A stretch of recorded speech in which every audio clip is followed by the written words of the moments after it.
Манаач 1-р хэсэг. 2 өдрийн өмнө шөнө дунд өөрийн орсон суудаг хотоос холгүй байрлах оршуулган газарт зогсож байгаагаар зүүдэлсэрсэн юм. Тэр шөнийн өглөөнөөс хойш бүхэл бие нь халуун шатах мэд өндөр халуурч эхэлсэн. Залуу 2 өдөр унтаа сэрэн хоёрын алин дуугаг анч мэдэх юм болж цаг хугацааны мэдрэмжийн бүрмсэн алдсан байлаа. Нэг өглөө тэр бүхэл хүчээ шавхан арай ядан орноос өндийж гэртэгэн орхон байрлах эмийн сандруу очихоор замдан гарав. Өнгөр нүднийхэн зөвхийг дааж ядан нээж бараг нь олж харлаа. Заржичоод эмийн санчаас эм авч өв. Галуу хэмээх 26 настай эрүү амандан өтгөн хар сахал оргуулсан халдсан ир гар багасан өнчин өрөөсөн өссөн биеийн дааж амьдэрч сурсан нь мэдрэгэд байна. Нарны төөнөх халууныг үзэн ядахж гэрдэн харихаас өмнө жаахан амарч төвшлэгтэй модон сандал дээр сууна. Нүүр ам нь улайж хөөтөн хөлсөн цудагч гисэн. Дээрээс нь энэ зуны халуун улмал нэмэгдсэн мэт байлаа. Эмийн сангаас авсан эмнээсээ 1-2 ширхгийг ууж үйлчлэх эсхийг нь харж жаахан хүлээх хэршээдэв.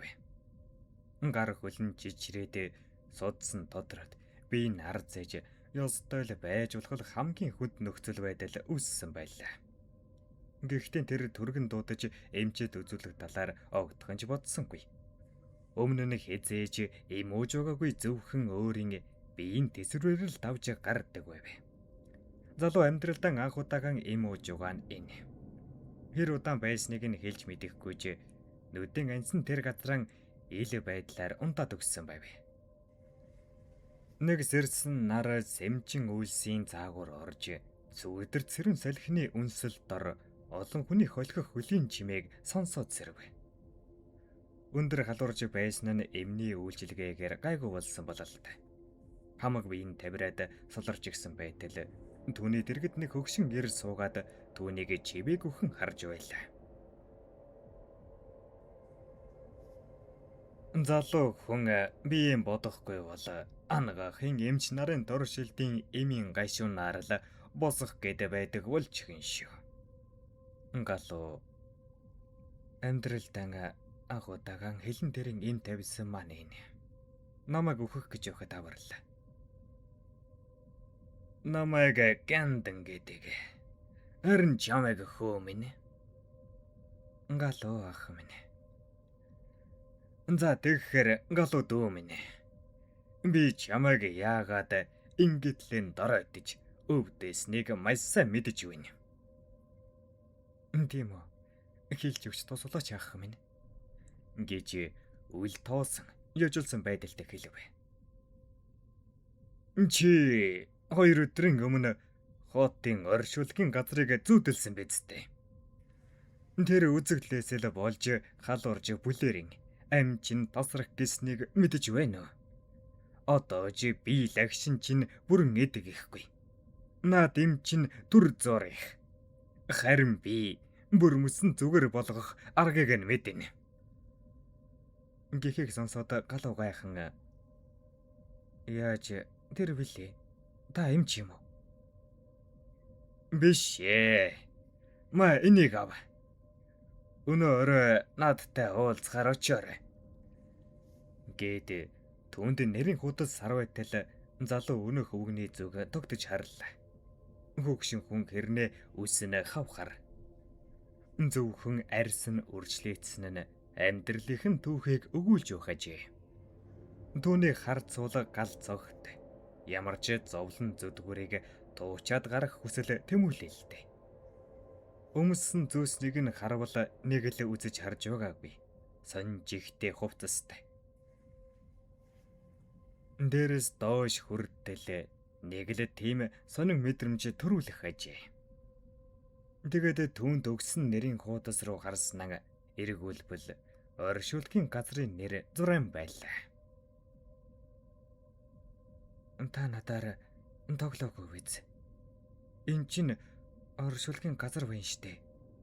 Би тэнд йога хийх юм. Үхээр л тэнд хэвдэх байх.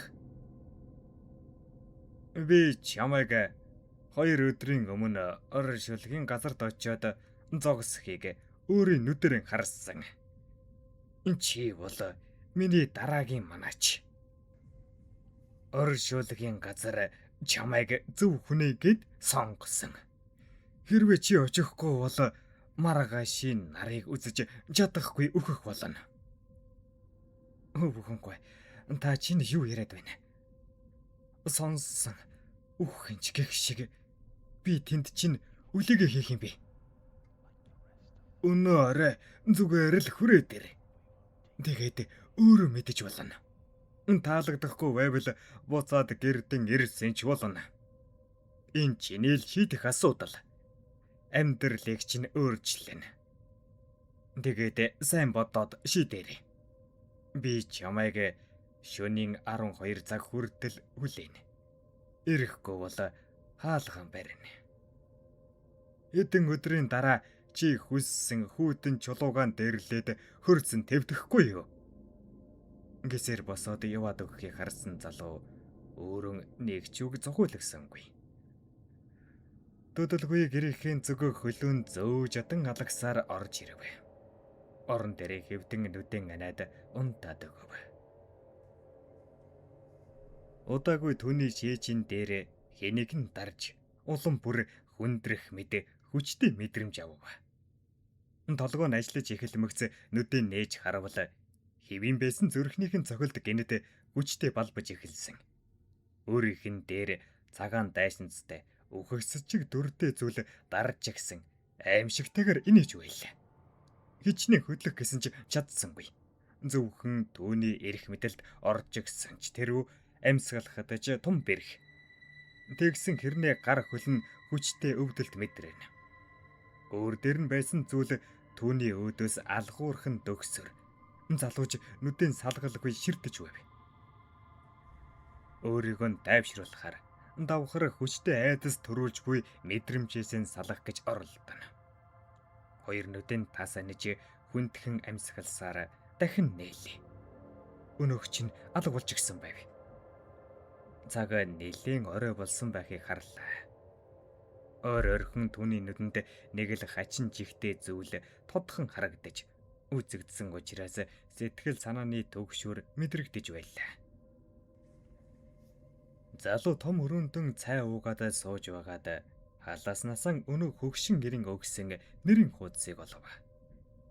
Өндөр халуурж байсан нь зүгээр болсон ч дотор нь эвгүүрхэд эргэтнүүдийн хүчтэй бүхэл өвдөлт мэдрээ зогсохгүй элдэв сүнс сүүдэр сүгнүүд нүдэнд нь тусч хэцүүн дээр бүр дордуулан жихэнд нь өнөөх өгний үг сонсогдоод зөв совинтон хөдлөгдөв. Гэрээсээ гарч төлбөртэй хөсөг тэрэг зогсоож хотын оршуулгын газрын зүг зүгэллээ. Биеийн хүндрээд даагдхан байв. Мөнхийн заншил оршуулгын газрын хаалганы дэргэд өдшийн 11 цаг 56 минутанд ирлээ.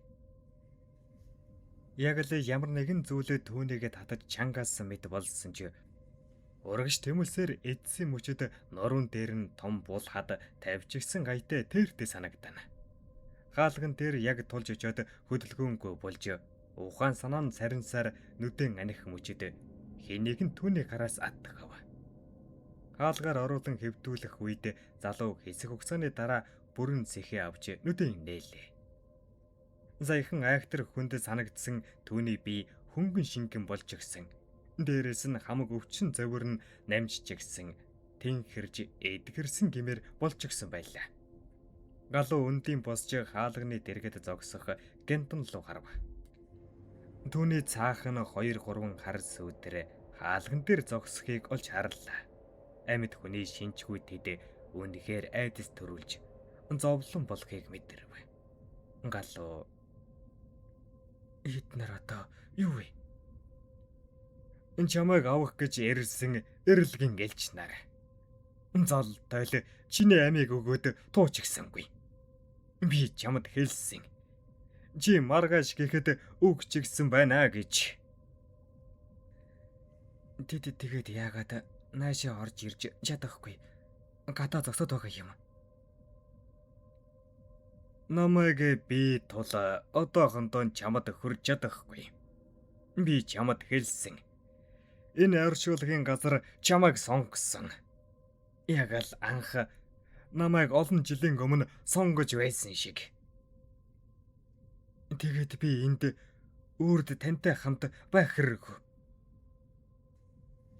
Үгүй ээ. Алив намайг дагаад яв. Гэсээр өөрийн байрладаг байранд оруулна. Их л тогтохтой харуулын байр. Доторх нь үнэхээр саруулах нь сайхан аж. Орчин тойрнын харуулн танилцуулсныхаа дараа өвгөн. Миний цаг болсон. Тэгээд л дараагийн ээлжний харуулыг тэд сонгосон. Энэ оршуулгын газрын эзэн гэж нэгэн байдаг. Би өдөөгөөс төдий хүртэл манай чинь байсаар ирсэн. Залин мөнгөний асуудалд санаа бүүзв. Одоо чи миний халааг авах хэрэгтэй. Энэ гэрээнд гарын үсэг зурснаар тэнд байх элдвийн зүйлээс нар чамайг бүрмэлсэн орхих болно. Хэрвээ би татгалцвал цаг усаар тэдний хард амиа алдаж орчлонгийн хог тавиландан цэг тавина гэсэн үг тийм үү? Чи л мэдэх хэрэг. Чи энэ гэрээтэй танилцаад гарын үсэг зураарай. Гээд бичиг засыг түүн далайталаа залуу гадаа хашааны хаалган дээр зогсож айдас төрүүлэм зүйлсийг харж гэрээгээ эхнээс нь уншиж эхэллээ. Түүнд одоохондоо үгэх бодол байхгүй тодорхой. Гэрээн дээр цаасны дагуу өвгөн шиг халаа өгтөл энэхүү ээлжний харуулыг хийх талаар бас усын зүйлс тусагсан байв. Гэнтэн. Чиний амьдрал бусад бүх хүмүүсийнхээс дэс ондон зарчмаар явагдана. Гэж хэлснийхээ дараа залуу өвгөнтэй ярилцсан. Галуу иймэрхүү газраар өмнө нь олон удаа явж байсан чи нэгийнхэн ч айж төгших мэдрэмжийг авч байгаагүй билээ. Галуу өвгний өгсөн бичиг баримтуудыг уншиж дуусныхаа дараа хэсэг тэнэгэлзэн эргэлзэв. Тийм хэдий ч олон хоногийн өмнө ажилласаа халагдсанаас хойш өөрийнхөө тэжээхэд тун хүндрэл тавилжээ. Дээрээс нь олгох цалин пүнлүүн өндөр тул татгалзаад байх зүйл байсангүй. Өвгөнтөө нэлийн удаан хууч яриа өрдөн дуусч бичгийн хэлбэрийн зурхаар боллоо. Сүүлийн хэсэг дээр гар хурууныхаа чадварлаг ганц хоёр хөдөлгөөнийг хийх үеэр түүнийг дагаад байсан ээлж нар ормөргүй сарниж алга болсон байв. Өвгөн ширээн дээрээс утсаан авч нэг дугаар руу залгаж ярьсныхан дараа залуугийн утсанд мессеж ирлээ. Ажилд орсонд баяр хүргээд 30 сая төгрөгийг шилжүүлсэн байв. Утган дээр нь захирал гэсэн байлаа. Залуу нэлээдгүй гайхахыг харсан өвгөн гэнтэн. Захирал бол энэ газрын талаар хамгийн сайн мэдэх хүний нэг. За ингээд чи өөрийн ээлжний харуулан хүлээн авлаа. Баярлалаа. Хэрвээ надад мэдэхгүй чадахгүй зүйл гарвал тантай холбогдоход болно үсттэй. Гэхэд өвгөн инэм хэлснэ. Чи намайг энэ мөчөөс хойш дахиж хийцээж харахгүй. Шалтгааныг нь удахгүй мэдэх болно. Гэсээр түүнийг дагуулan гарлаа. Тодорхой зүйлсийг тайлбарлаж өгсөн дүрм журм ширээний шургуулганд бөөг хэлж өгнө. Энэ оршуулгын газрын талаар жаахан яриа өрнөж санаа алдаг шиг болов. Төдөлгүй тэд явсаар байршлаас нь холгүйхэн байх бусдаасаа хол сондох орж харагдах ганц бушны өмнө ирлээ. Чи намайг энэ бушны авсанд орж хэвдэснээс 10 минутын дараа тагийг нь нээж болно. Гэхээс өөр үгийг цохиулагсангүй. Галуу мэл гайхаж зогсоход өвгөн дээрх шороог нь хуу хамаат. Доторх модон авсанд ороод тагийг нь хаачих. Залуу хэлснээр нь бүх шороог нь дээрээс нь хучаад 10 минутын дараа буцаж шороог нь авлаа. Авсны тагийг зөөлөн нээтэл хоёр нүд нь орой дээрээ гарах шиг болж чочролд орох шиг болов. Тэрээр харсан зүйлдэн итгэсэнгүй. Дөнгөж саяхал амьд сэрүүн дүрээрэн авс руу орсон өвгөн харин одоо алга. Түүнээс ширхэг үсэж үлдээгүй байв. Зөвхөн нээхэд байсан хэрэггүй цагаан дэрлээ түүний нүдэнд тусч харагдана. Галуу ихэд гайхаж яагаад чим хамаг нурууныхын шар ус босож айдас төгшүрт авдсан мэдээ мэдрэмж төрсөн юм. Үүнийгээ тайлбарлах оновчтой хариулт түүнд лав байсангүй. 2 дугаар хэсэг. Төм бөмбөн одод огторог үед гэлэлцэж гэрэлтэнэ. Бүлийн салхи айдуу зөөлөн үлээж байв. Газар дээр нэг хүн хоосон авсыг нүдийн салгалгүй ширтэн зогссон. Тоосч үлдээхгүй алга болсон хөгшин эрэг хайдсныг бодон гайхан сониуцсан гарган доош бууж ховил нүксөв хайв. Гэтэл юу ч олдоогүй тул шар ус нь босч тэндээс гараад авсны тагийг хаан шороогоор болж чохов. Ямар новшин вэ? Хүн ингэж алга болж болдог гэж юу? Би өөрөө харлаа л да. Гэж бодоод үүлэн цэлмэг тэнгэрд сүүн зам тодорч зарны хөх гэрэлд ганц хоосон булш үлдсэн байв. Залуу сандгоо булшийг орхин харуулын байрлуухан алхав. Хаалгаа хүчтэй татан орж сандал дээр сун. Сая харсан зүйлэн тунган бодсоор байлаа. Харуулын байр хоёр өрөөтэй, том цонхтой байв. Цонх руу харвал оршуулгын газар цэлийн харагдана. Түүнийг орон дээр нь сууж байхад нь сүүдэртээ зэрэгцэн нэгэн залуухан бүсгүй гарч ирв. Тэр бүсгүй инээмсэглэн түүн рүү харахад залуу нүдэн арчиж дахин нэг талбал бүсгүй алга болсон байлаа. Сайн уу? Гэж бүсгүй цоглог дуугаар хэлэхэд залуу айж хойшоо савж унав. Золтой л орныхон төмөрдө зохиод толгойгоо гимт ижигсэнгүй. Харин өнөөх бүсгүй хоёр алгаан ташаад хоёр хөл дээр нь дэвхэцсээр хүүхэд шиг баярлахыг үзнэ. Залуу нүүр аман үржилэгсээр гарынхан дохоо шалбарсан тул түүнийг 3 гараар нь тэмтэрсээр үндийн гэрлээ. Галуу. Чи чинь одоо хаанаас гараад ирдэг сарвин бэ? Чи гэндан ахын хорон дэрсэн ээлжийн хар болоо. Тийм байна. Чи хин юм? Энэ хар чөнөр яаж энд орж ирсэн юм? Ер нь хаанаас гараад ирэв? Гэндан ах миний тухай хэлээгүй хэрэг хөө. Би энд амьдардаг шүү дээ. Сонсооч хүн байна. Хэрв чи энд амьдардаг байсан бол гэндан ах надад хэлэхгүй байх учиргүй. За одоо эндээс гар. Би амармаар байна. Би энд амьдардаг гэд байхад чинь. Чи юугаа солиороод байгаа юм бэ? Чи яхаараа энд байдгийг ямар учиртай хин гэж хүн бэ? Би өөрийнхөө нэрийг мэдэхгүй.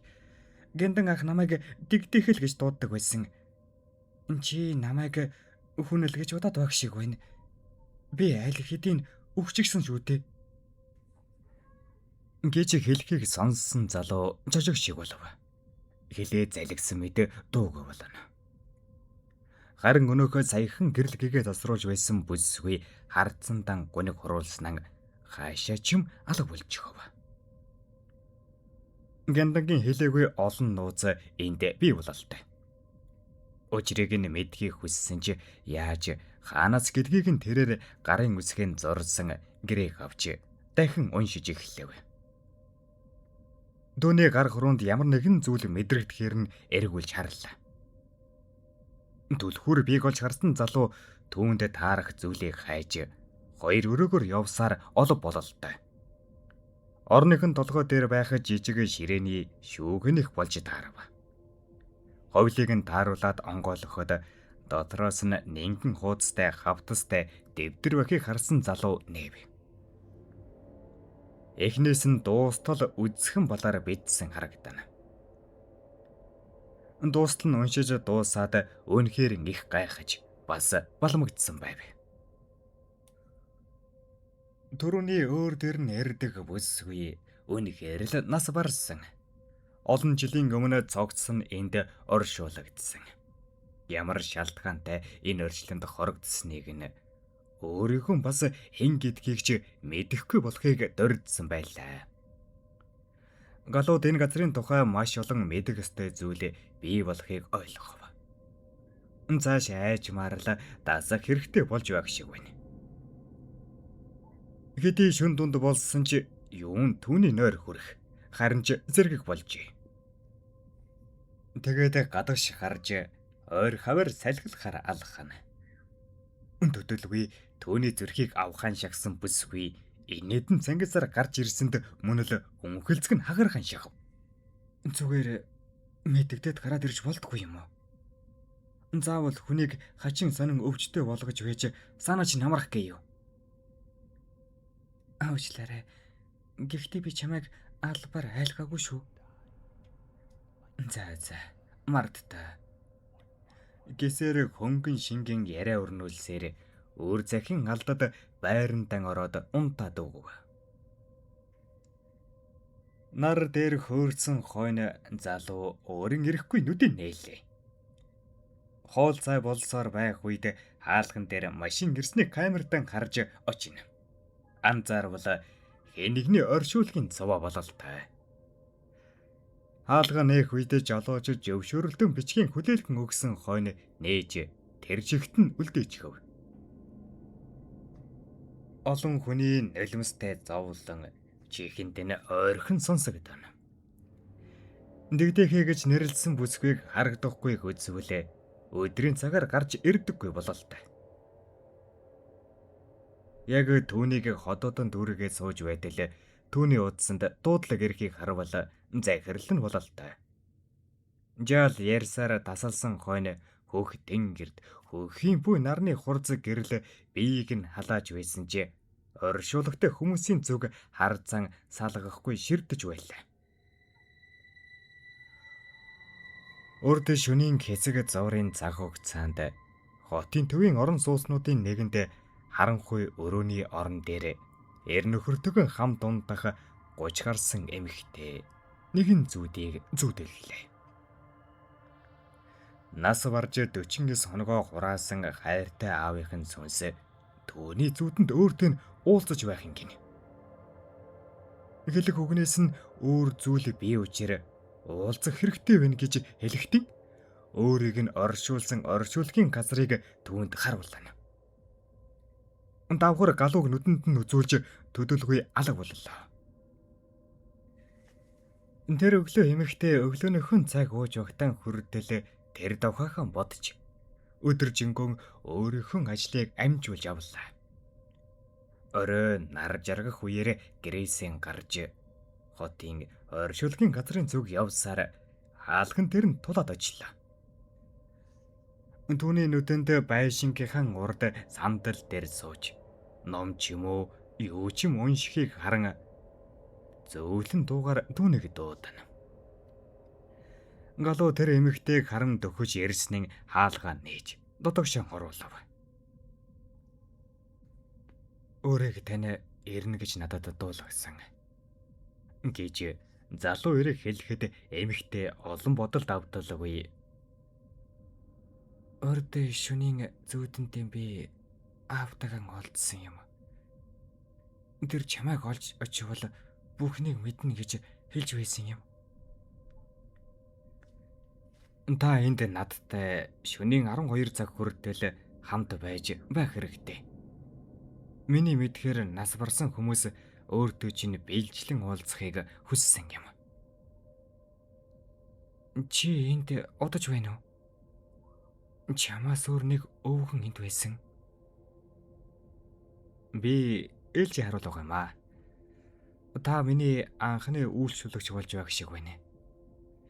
Гэж хэлээд удаагүй харанхуй нөмөрч ойр зургийн гэрэл төлгүүд асч байтал залуугийн дэргэд дэгдэх гарч ирлээ. Нүүр дүрэн инээмсэглэл ад жаргалыг гэрэлтүүлсэн бүсгүй. Дахин сайн уу? Ингэхэд залуу хажууд байх хүндийн эвгүй сэтгэгдэл төрүүлэхгүй хичээн түүнд харцаараа л ойлгох болно. Бүсгүй ойлгосон. Зөвхөн өөрөө л түүнд сонин сайхан түүхийг ярьж өгвөл залуу дуугүйх л сонсно. Шөнийн 12 цаг өнгөрсөн хойно залуу байшингаас ганц хоёр зүйлийг авч эмэгтэйг дагуулна. Содон ганц булшны өмнө очиж хурцээр шороог нь ухаад авсных нь тагийг нээсэн хойно миний ойлгосноор хайртай хүмүүсийн зүүдээр дамжиж уулзахыг хүссэн сүнснүүдийг боддоор уулзахыг хүсдэг тухай сонсож байлаа. Би таныг үүн рүү оруулж 10 минутын дараа авсыг нээвэл таныг байхгүй байвал цаг харж яг 1 цагийн дараа буцааж нээн. Тэр хугацаанд та хайртай хүнтэйгээ ярилцаж түүнийг дахин хорогдох зүйлгүй болгох хэрэгтэй. Гэвэл бүсгүй баг зэрэг айсан ч зөвшөрж дотогш орж гараан элгэндэн аван хэвдэгтэн нэг л муухай мэдрэмжтэй байлаа. Аргагүй. Амьдаран бочлогдох гэж байж яаж сайхан байх вүлээ. Тэгсэн чи хайртай нэгэнтэйгэн уулзахаар зориглож үзэхэр шийдэн хэвдлээ. Залуу тагийг нь чангигч нь хааж дээр нь шороо асгаад тэгшилсэн хойно багахан амьсгаан давчидснаа нүдэн ханилаа. Галуу шороог тэгшилсэн хойно 9 минутын дараа шороог гэлээс ухаж тагийг нээвэл бүсгүй байсангүй. Дахин шороог нь тэгшилж дээр нь элсэн цаг тавих бөгөөд доошо ухахдаа ягаан болж өөрчлөгдсөнийг харлаа. Энэ нь хэвийн үргэлжилсэн гэсэн үг аж. Өвгөн нэг цагийн турш эндээс холдохгүй зогсдог уу? Дэгдэхээ. Заавал байх албагүй л дээ. Би чамайг сонирхвол өөрийнхөө булшийг харуулж болох юм. Энэ бүхэн дойрхон байгаа. Энд чамаас өөр сүнс бий юу? Би тэд над шиг шарилнаасан холдохыг хүсдэггүй. Зөвхөн тэнтэл эргэлдэж байдаг юм. Гэт удаагүй бүсгүй залуугийн гараас ад гэж түүнийг хаанигтээ тагуулна. Хүү хай гэхийн завдалгүй хүүдэн чулуу дэрлүүлсэн хүмүүсийн өмнө аваачив. Залуугийн нүдэнд зөвхөн тэрүүхэн тэнд эргэлдэх олон сүнснүүд харагдах ба дуу хоолойнуудын ч залуу жихэндэн маш тод сонсон. Олон жилийн өмнө оршуулгдсан ч яагаад ч юм биенээсээ холдохгүй эвгний хүртэл олж харлаа. Дэгдэхээ. Тэр эмээ өнгөрсөн амьдралынхаа дурсамжинд хорогдоод эндээс явдаггүй юм. Эдгээр хүмүүсийн хайртай хүмүүс нас барсан. Тэднийг дараагийн амьдралынхаа урсгалд орсон байх гэж итгэж найддаг байх. Даанч тэд өнгөрсөн амьдрал хийгээд удаан хугацаанд эргэж тойрохгүй хайртай хүмүүсээ хүлээсээр энд үлдсэн. Галуу. Чи тэдний нэг үү? Үгсэн хэрнээ ой санамжаа мартчихсан. Тэгэд зэрхийг хүлэн 20 жилийн турш энд байсан хэрэггүй. Гэж түүний хүүдэн чулууны бичээсийг харах үед хэлээд түүний зүг эргэж харан дэгдэхээ. Өдрийн цагаар сүнснүүдийг чи хаачдгийг мэдэх үү? Тэд өөрийнхөө булшинд ороод хэвдээд өгдөг юм. Шөнийн цагаар амьдарч өдрийн цагаар авсандаа нойрсдог. Би явахыг хүсдэг чи ямар шалтгаантайгаа сайн хэлж мэдэхгүй чи чадахгүй жаахан гонигтай. Галуу. Зүгээр дээ. Чи олохыг хүсэснээ л олно. Гэв. Бүсгүй түүний өдөөс дулаахан инээмсэглэлийн тодорхойлно. Залуу түүний өдөөс ч мөн адил инээмсэглэлээ. Үгжтэйхэн салхи савилцэх үеэр хоёул бие биенийхэн зүгээ ширдэж байсан нь анхаарлан сарниулна. Цагаан харвал ойртож буй учраа өнөөхөө булшны өмнө ирж харвал ээлсэн цаг явсаар байлаа. Ягаан өнгийн ээлс онож дуусах үеэр шороогон ухаж авсны тагийг нээх мөчөд бүсгүйч өндөө жирэн залууг тэврээд ав. Айж сандарч мэгдсэн бололтой. Хэрэнтэн тайвшруулахыг хичээн ар нуруугаар нь илж босгоод түүнийг дээш гаргалаа. Буцаж байрандан ирэн түүнийг халуун цагаар дайлав. Хоёр гараан адагсан бүсгүй ихэд даарсан бололтой. Ирүү аман чичирж байснаа дотрон бүлээцүүлсэн хойно хэзэг хугацааны дараа яриа хөөрөтэй болов. Би тэр булшинд байхдаа маш их хайсан ч харин дараа нь гээд бодох бөгөөд тагийг нээхээс өмнө бүсгүй гэнэтхэн алга болж хов. Гэрээр нэгэн гэрэл гэгээтэй газар орж ирсэн байлаа. Түүнийг харсан зүйл бол амьд бус хүмүүсийн төр зүрийн байрлах газар. Бусад хүмүүсийн төрхийг үл олж харсан юм. Модон сандал дээр суух аавынхаа зүс царайг харсан байв. Эргэн тойронд байх үхэгдсийн сүнс салхи шиг хувийнх нь шуугаад нүр царай нь харагдахгүй байсан юм. Тэр ширээний ард сууж хоорондын яриаган өрнүүлж эхлэх хөөрж өрнсөн одоог ярина. Зүйлтэн бэбинийн халуун дулаанаар тэрж аван тэнтэсэн холдоод сэтгэл нь хансан хойно нүдэн ансан хойно авсанд орж ирсэн байлаа. Айдас төрж байтал юм дугарах чимээ гарснаар залуу авсан тагийг нээсэн хойно бүсгүй сэтгэлийн тайтгаруулна. Тэгээд залуудад дэлгэрэнгүй тайлбарлаж өгснөөхөн дараа би үхсдийн ертөнцид нэвтэрсэн. Өмнө нь байдаг өгөгч сайн мэдэхгүй. Бараг итгэж байгаагүй. Ман надад их л анхаарал тавьдаг байсан. Зөвхөн миний л төлөв амьдэрсэн. Сая хүртэл охинтон хэлж чадаагүй. Үгэн хэлж олон зүйлийг зааж өгсөн. Минь охинтон санаа зовхгүй амар минь явах байх. Чамд маш их баярлалаа. Гэсээр тэр хэсэг хугацаанд нулимс унгаагаад гэрээхэн зүг алхахтан сэтгэл өөдрөг хангалуун байлаа. Түүнийг явсан хойно хаалгаан гүйцэд хааж дүгдсэн хойно байрандан орж ирэн хананд байгаа зурагтыг асан. Өдөр авч тавьсан хоол зэргийг эдэж сууж байтал нэгдэхээ. Би кофе умаар байна. Чи сүн сэрнэ юм идэж уудаг хэрэг үү? Тийм ээ. Гэнтэн ах миний дуртай кофег хөрөгчөнд хадгалсан байдаг. Дуусаагүй байх ёстой. Чи надад найрлаад өг. Гэхийг сонсон залуу толгоогоо дохиод ус буцал гэж галун кофе найруулж өгөв. Бүсгүй харин хоёр гараараа аваад түүнийг амтлан уухыг харлаа. Бүсгүй түүний дэргэд сууж хамт зурагт үзэн. Түүний идэж байгаагаас давхар идэх ажээ. Галууж идэх бүхнээ дундаан тавиад хамт зурагт үзэж байтал бүсгүй инээд өрөөгөр хадна.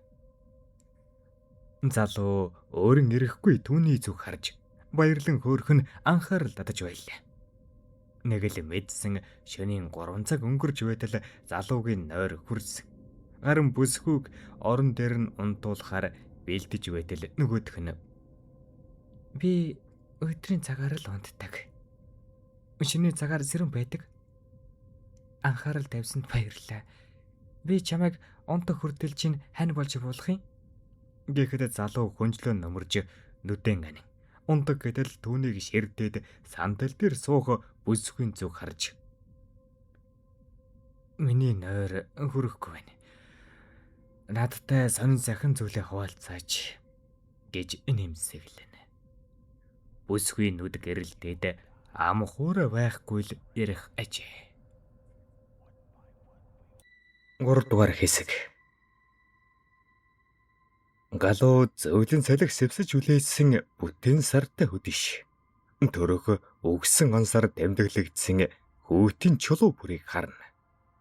Цөөн хитэн сүнснүүдэл дэрвхэн тэндэн хэрэгэлтэж дуу шүү болно. Залуу маш олон зүйлийг тунгаан бодоод зүс царай нь эхэл цагаарж цайрсан үзэгдэв. Нүдэн анаад нээтэл түүний өмнө байсан бүхий л бошны шороо битгий хэл авсан хүртэл алга болчиход зөвхөн цогцсон л хэвдэж харагдав. Төдөлгүй тэд нэг нэгээр нь босч ирээд залуугийн өдөс харж ёжтойгоор инээд хатаана. Энэ зурд орчуулгын газрын цаахан талаас ямар нэгэн зүйл гарч ирээд түүний зүг дайрвал бүгд зэрэгцэн дайрж барьж явах үед өөр цагт зэрэгцэн ундсан залуу хар дарсан зүйд нойрноос нь сэрв. Урд шөнө дэгдэхин яриаг тасралтгүй сонсосноо унтаж хаж. Харин нөгөөхөн яасан бол гэж бодсоор хоёр гараараа нүдийн нухсаар өндийн бослоо. Түүний удсанд мессеж ирж. Дууг сонсон нээж үзвэл өнөөдөр 3 хүний буйны хөсөг ирж үйлчлүүлэх тухай тодорхой мэдээлэл түнд өгөв. Гадагш гарч хэдэнтэй сүнэж хөл гарныхаа жилийг гаргаж хаалгыг очоод нээх үед хажуугаар өнгөрч явсан нэгэн залуу.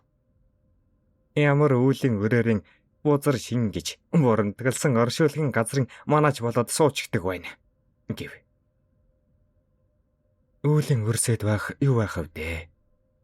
Нэг үгээр буйныг л хийж байгаа гэж боддог шүү дээ гэж түүнийг инээмсэгдэн үдэв. Нөгөөх нь ч мушилдсаар алга боллоо. Байрантан ирж цагаан харвал 10 өнгөрч байв. Тэрүүхэн тэндэн оцогнож өглөөний цай унд гэж байтал эхний буйны хөсгийн цуваа хурж ирж харагдав. 2 өдрийн өмнө захиалгаан өгч баталгаажуулсан тул асуудал гарсангүй. Галуугийн нүдэнд цоврон орж ирэх ганган тэрэгнүүд аргагүй нүдэнд туссан тул сонирхож харахаар гарч ирв. Тэдний голд нэг тавьшөргсөн лам орхимжон мөрөөр нь давуулан "Огна чандарлуулах хэрэгтэй байсан юм да" гэх мөчтөн залуугийн зүг харж зөөлөн алгасаар хурж ирв. Галуу "Амар байна уу?" "Мэн дэ хөө мэн. За, чи энтхийн харуулаа." "Тийм ээ." "За, тийм байдаг байж. Уг нь энэ ширлэг чамдарлуулах байсан чи гэр бүлийнхэн нь зөрүүдэллээ. Хөрс дэлхийд нь оршуулна гэж лам миний хитэн үгнэс тас хүрээсээр энэ дэрлээ. За хөө минь. 49 хоногийг нь хураатал энэ үгээр бурхан болооч хэсвчилж чи төрлөг төрхөөр үзэгдэх вэ. Тийм зүйл анзаарвал даруй надад мэдэг дээрээ гэж хэлээд өөрийнхөө дугаарыг өгөөд буцаад алхлаа. Залуу уг хүний шарилыг хийсэн авсыг ойртож харв. 9 эрдний чимэглэлтэй тун чамин хайрцаг байх ажээ. Түүнийг лакан гэж нэрэддэг мөн өндөр үнээр бүтдэг болохыг цөөн хэдэн хүний амнаас олж сонсож байв. Ар гэрийнхэн нь эхлэг гашуудж уйлсаар хэдэн үг хэлж харагдана. Залуу нас барсан хүний зургийг нэгэн залуухан бүсгүй барьсан байхыг харсан. Эхлээ дулаахан харцтай дөлгөөх нэгэн шиг бодогдов. Төдөлгүй өнөөгөөхөн мөр толгойхон сонирн болохлоо. Анзаарсан залуугийн нүд орой дээрэн гарах шиг болов. Зурган дээр байсан нэр тэр өхний мөрөн дээр гар суучхад байдгаар нь жуумалзаад инээж өгөхийг харав. Нэг хоромдол тэр сарнаад алга болох үед залуу ийтэшээ харан хайсан ч харагдсангүй. Галуу буцаад байрандан ирж дүүшлэгтэй модон сандал дээрэн суув. Ойр зүрийн тодорхой градусыг хяналтын камераараа харж байлаа. Дөрөвний харсан зүйлээ яахааргүй бодтой үзэгдсэн. Одоо бараа нь хаанч харагдах юм байсан. Ямар учиртайг нь одоохондоо сайн ойлгохгүй л байв. Энэ байдлаар галуу өдрийн хүлээн авах ёстой оршуулгын хөсгийн цувааг хүлээж авсан. Залуу гэртэн очихоор яваад хэдэн цагийн дараа замаараа дэлгүүр орно.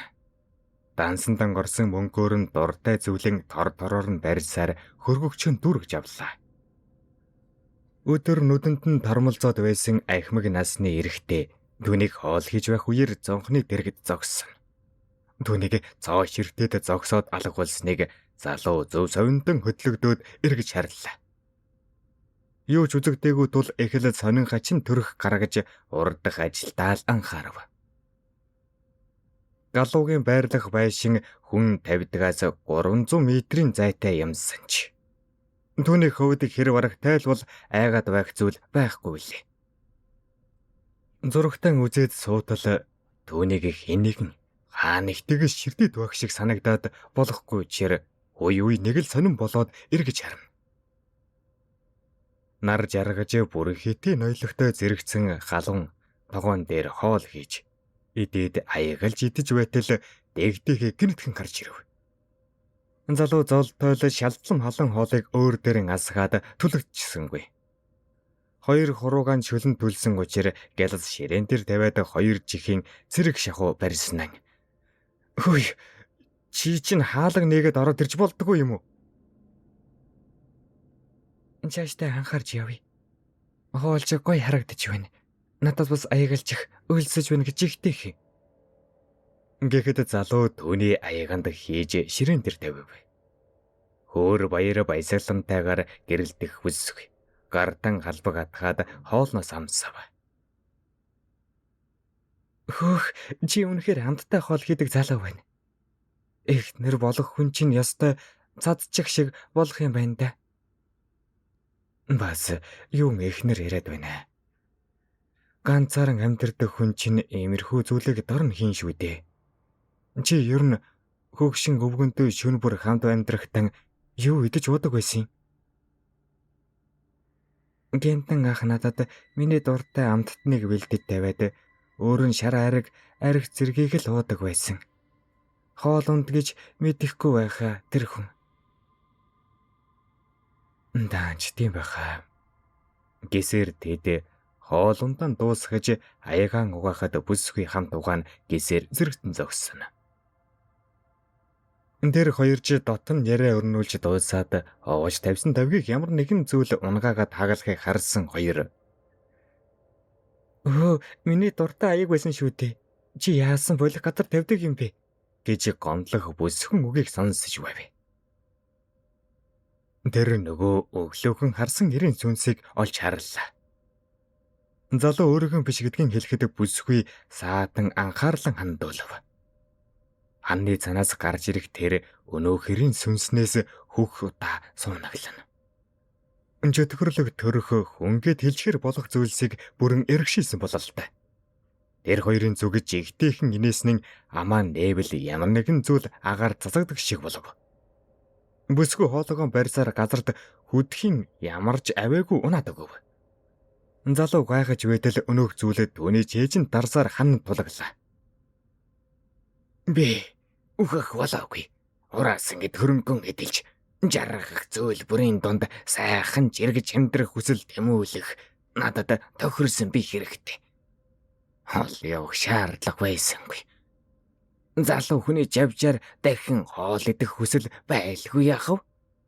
Чи надад хэрэгтэй. Гисэр нүүрэнтэн шахуу ойртож биенээс нь сүнсийг сорж авах гэсэн аяд. Хамаг энерги нь биенээс нь түүн рүү соргодог шиг болов. Яаж тэнцэх аргаан үндэн мэдсэнгүй. Төдөлгүй нөгөөхөн ч алга болж өгсөн. Залуу газарт тэрийн унлаа. Хамгийн сүүлдээ бүсхэн хоолойг сонсоод ухаан алдаад удаагүй сэргэхтийн түүний бие нэг л жигт. Дотрыг нь хоосолж гисэн гэмээр байлаа. Дэнхэд ээж удаан сууж чадахгүй хэвтээд өглөө. Чигдэгтэн өвгөн ламын дугаарыг санаж шөнө болсон чамаагүй залгаж үзэхээр шийдэв. Дуудахыг сонсоод удаачгүй учир байдлаа хэлэнэ. Би яг одоо гэрээсэн гарлаа. Залуу минь. Өгсөн хоноо өөрчлөгдсөн тээрэн. Чиний биенээс хамаг энерги, хүч, сүнсийг чинь сорж авч, биеийг чинь бүрэн эзэмдсэн хойно. Хайртай бүхний хороонч бүрэн дүүрэн өөрчлөгдвөл дээл дэшгүй ад зүтгэр болох болно. Чи түүнтэй тэнцэх хэрэгтэй. Би чамайг эндээс хамгаалах шившлэг хийх учраа чи давхар өөрийгөө хамгаалах хэрэгтэй гэж хэлээд ганц хоёр зүйл зааж өгсөн хойно утсаан таслав. Өвгөн ламыг эрх хүрдэл хичнээн хугацаа өнгөрөхийг мэдсэнгүй. Ямар ч байсан хүнд хэцүү зөвүүрийг мөн чихээр мэдрэх ёстой болох нь. Бүсгүй түүний өмнө сууж урам хайрлагтан түүний гарнаас анх удахан хатгана. Залуу нэгэлж жигтэй зүйлийг мэдэрлээ. Айж төгшиж байсан мэдрэмжийн догтлол баяр цэнгэлэр солигдох шиг болоод өөрчлөгдөнө. Залуу бүсгүй зүг ширдэнэ. Ингэхдээ тэр хэзэх хугацаанд огт мэдэхгүй. Харж байгаагүй дурсамж толгоонд нь мэлс хийгээд сарнив. Түүний хардсанд гониг үгүй. Гал зогтой бүсгийн өдөс харвал бүрхэг тэнгэр нь цэлмэх шиг л болов. Хэзэх хугацааны дараа бие биенийхээ зүг ширдэж байтал бүсгийн харц өөрчлөгдөхийг ажиллаа. Учир нь өнөөх өөрчлөгдсөн чөтгөр залуугийн орны толгоон дээр жижигхэн түрээр зогсож байхыг олж харамгц. Би энэ дөрөйтлөө. Бүсгүй алаг болчихсныг харж баярлах шиг болон биенийг хүндрэхийг царайныхан хувирлаар илэрхийлэх ажээ. Ламын хэлсэн үгийг амандан унших мөчөд үйлчлэхийг мэдрэх учир алгацалгүй уншина. Чөтгөр түүнийг хорлохоор толгоонд нь хуруу гараараа хүрдэл явуулж ойрлож байсан нь чимээгүй болов. Залуу ухаан алдсан даруй тэрийн биеийг нь эргших гэхэд хонх дамар дугарч түүнийг нэглэж жигтэй болгоод байв. Гаалаг зэвхийн онгох үед лам дээлтэй бус хар хүн гараа зөмбөрлүүлэн уянсаар ойрдох бүрийд нөгөөх нь ч алга боллоо. Лам залуугийн духанд эрхийг хуруугаан шигтгэн. Тэрхүү хэсэгт хар зүйл бөөгнөрч байсан нь хөх гал давтана. Лам түүнийг барьж авч амандан хийгээд залгисан нь хаалгаар гарч газарт шидчихв. Газарт шүлстэй нь холилдон унсан тэр хөх гал зэнхэр болон асаад ууршин алга болохыг харав. Эргэж харавла залуу сэржигсэн. Өөрийнх нь зүг харахыг мэдээд дөхөж очиод өмнө нь сандал дээр суулаа. За, андавгүй үстэй. Зүгээр дээ, амтран гэж залуу инээмсэглэн. Лам зулайд нь хэдэнтэй эрхийн эргүүлэн би чандралуулах гээд байсан шалтгаан нь ад тэрнгийн сүнс давхар шатах байсанд одоо тэр шаггүй хүчтэй болсон байх. Гэхдээ зүгээрээ учир нь олдоно. Чи наана хэвдэж вэ?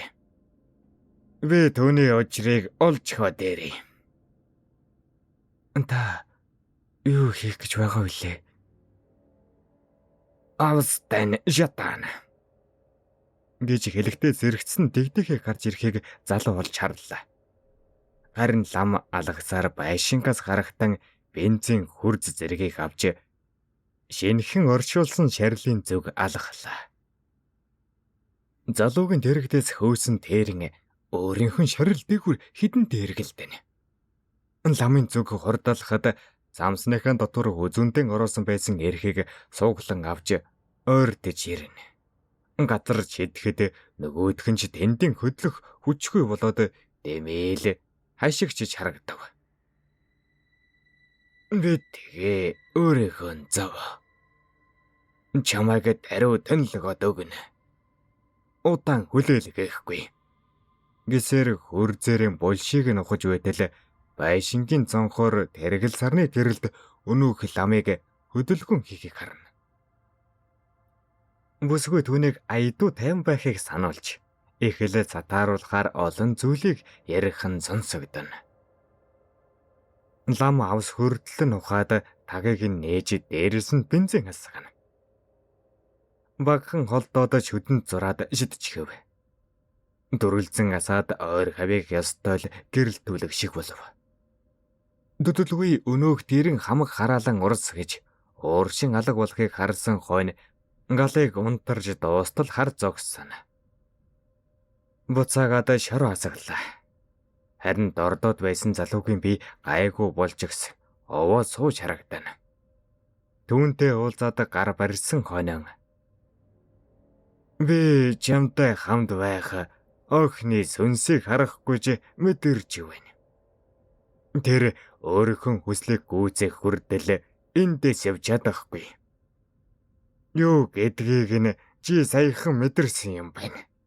Бац өөр нэг нууц үжиг байна. Дэрэг нь чи өөрөө л олж мэдэх хэрэгтэй байх. Гэсээр нүдэн ирмэж хашааны гадна байх машинд суугаад хөдөллөө. Хэлсэн учрыг нь нэг л ойлгосонгүй. Өөрөөхөн юу мэдсэнийг мэдэхгүй.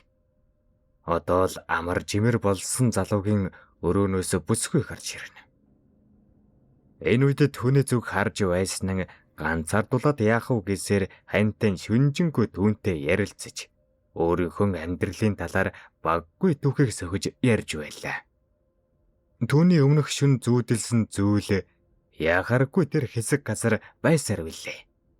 Жохом яг юу юм бол гэдгийг хинж мэдэхгүй юм санаж. 4-р хэсэг.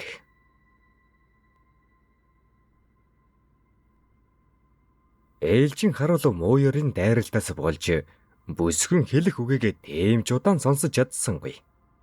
Унтаад өгч. Бүсгүй ганцаараа хэсэг тэндэн эргэлдэж өөрийнхөө булшны өмнө зогсож байсан нь нөгөө хэдэн хорогдож үлдсэн сүнснүүдийг харж. Юунд тэгтлэн хорогдсон болоод явж чадахгүй зурлаад байгаагаа санчих бол үнэхээр хэрэгтэй юмсан гэж хэлээд сэтгэлээр жаахан унсан бололтой.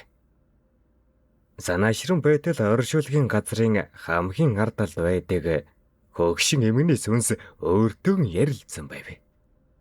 Түүнийг хэнийхэн ардалаас нь дуудаг шиг болов. Эмгэн Машир чи наана юу хийгээд байгаа юм бэ? Гэж нэг л танил дуу жихэнтэн сонсогдно. Эмгэн эргэж харвал хэсэг модны харалтаа харанхуйн сүүдэр эргэлдэж харагдана. Эмгэн тэр дуу хоолойг сонсож ожих үеиг бүсгүй өөрийнхөө нүдээр харж байлаа. Гинэтхэн өнөөх зүйл рүү сорогдчих шиг эмгэн ороод явчихв. Бүсгүй жачин хойш ухрах мөчөдхөн цаг хугацаанд өөрийнхөө өнгөрсөн цаг хугацааг санав. Зүс царайны бүрсэж барсаагаад тэмч тод харагдсангүй. Би чамайг заавал олно. Намайг хүлээж өгөөрэй. Чи миний эхний бөгөөд сүүлчийн хайр юм шүү. Гэж хэлхийг сонсов. Тэрнээс хойш харин санах зүйл байсангүй. Дэгдэхийн зүг өнөөх хар зүйл уугсаар ирэхийг тодхон харж тодор чанга хашгирах агшин. Залуу хардарсан зүүд нойрносон сэрэхтэн бүсгүй нэрийг хамаг хоолойныхон чадлаар дуудлаа. Цонхоор харагдах оршуулгын газрын зүг харуул гэгээ орж өгсөн. Нар мандсныг мэдэв. Дэгдэхэд юу тохиолдсныг шөнө болтол мэдэж чадсангүй. Зүгээр л багасаа гэж хүсэхтэн чин сэтгэлээс нь санаа зовсон нь царайных нь хойрлаас ил тод мэдрэгдэж эхэллээ. Ухаанлид тэмдэглэгдснээр өнөөдөр оршуулгын газрын шарилны чулуунуудын хойр хавийн зэрлгүүдийг нь түүж цэцэгсийг нь ууслах ёстой гэдгийг тэмдэглэн үлдээсэн байв.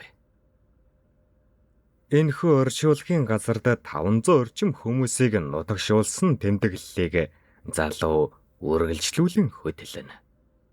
Зориултын хувьд зөмсөж эхнээс нь арчилж тордож байтал өөр хэн нэгний буйны хөсөг орж ирлээ. Харин энэ удаа ар гэрээс нь 30 орчим насны бүсгүй 80 шүргсэн эмэгтийн зургийг барьжигсан зогсож байв.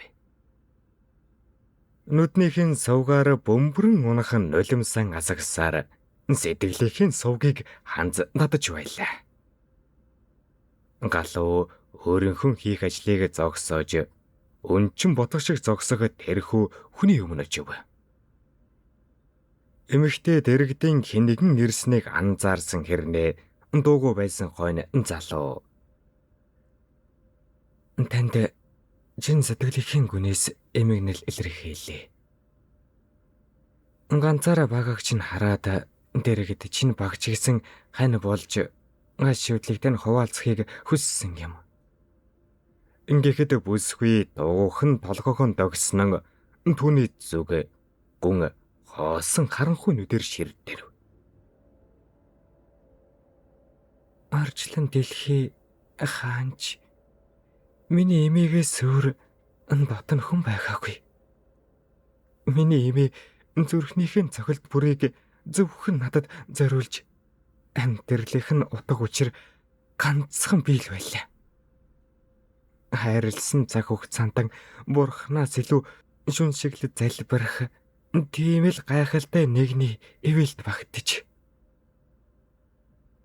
Төрсөн аав ээжээсэн мэдрээгүй тэр их хайрыг би мэдэрсэн байна. Гэхдээ хамгийн сүүлийн мөчөд олзч чадсангүй. Алдаж явсан таал харамсаж байна.